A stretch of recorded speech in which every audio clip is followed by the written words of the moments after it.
وعن ابن عباس رضي الله تعالى عنهما أن رسول الله صلى الله عليه وسلم مر بقبرين فقال إنهما يعذبان وما يعذبان في كبير بلى إنه كبير أما أحدهما فكان يمشي بالنميمة وأما الآخر فكان لا يستطر من بوله متفق عليه।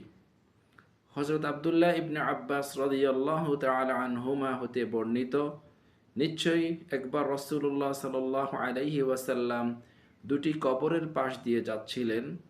তখন তিনি বললেন, এই দুইটি কবরের মধ্যে আযাব হচ্ছে।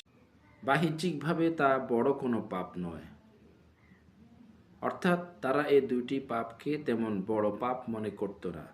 এই জন্যেই এরপরে আল্লাহ রসুল সাল্লাল্লাহু আলাইহি ওয়াসাল্লাম বললেন, বালা ইন্নাহু কাবীর, অর্থাৎ হ্যাঁ আসলেই এটি বড় পাপ, কিন্তু তারা এটিকে বড় পাপ মনে করত না।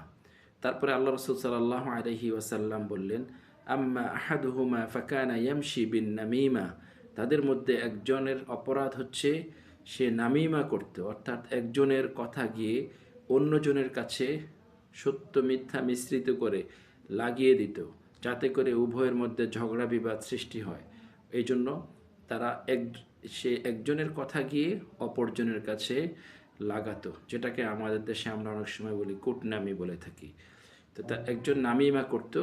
ওয়া আম্মাল আখরু ফাকানা লা ইয়াস্তাতিরু মিন বাউলিহি, আরেকজনের অপরাধ ছিল সে প্রস্রাবের ছিটাফোঁটা থেকে নিজেকে পবিত্র রাখত না। প্রিয় ভাই বন্ধুগণ, এই দুটি পাপকে আমরাও নিজেরা অনেক সময় আমাদের মধ্যে অনেক ভাই বোন আছেন করে ফেলেন। এই জন্য নামিমা করা যাবে না, একজনের কথা গিয়ে আরেকজনের কাছে লাগানো যাবে না, ঝগড়া বা উভয়ের মধ্যে মলমালিন্যের উদ্দেশ্যে। পাশাপাশি প্রস্রাবের ছিটাফোঁটা থেকেও নিজেকে পবিত্র রাখতে হবে। বিশেষ করে অনেক ভাইরা রয়েছেন যারা টাইট ফিট জিন্স প্যান্ট তারপরে ইত্যাদি পরার কারণে দেখা যায় অনেক সময় বসে প্রস্রাব করতে পারেন না, দাঁড়িয়ে বিভিন্ন স্থানে প্রস্রাব করে থাকেন। তখন দেখা যায় যেখানে প্রস্রাবটা পড়ে সেখান থেকে ছিটাফোঁটা এসে তার প্যান্ট জামা কাপড় ইত্যাদিতে পড়ে, যার ফলে সেই জামা কাপড় নিয়ে যখন সে আবার নামাজ আদায় করে তখন কিন্তু তার নামাজ হয় না। কারণ নামাজ পড়ার জন্য নামাজ শুরু করার আগে যেই ফরজগুলো আছে তার মধ্যে এটা একটা, কিন্তু যে কাপড় পাক, অর্থাৎ যে ড্রেস দিয়ে আমরা নামাজ পড়ব সেই ড্রেসটিও কী করতে হবে, পবিত্র হতে হবে। তারপরে অনেকে আছে প্রস্রাব ঠিকমতে শেষ না হওয়ার আগেই পরিষ্কার করে চলে আসে, এরপরেও কিন্তু দেখা যায় যে তার দুই এক ফোঁটা প্রস্রাব তাদের জামা কাপড় ইত্যাদিতে পড়তে পারে।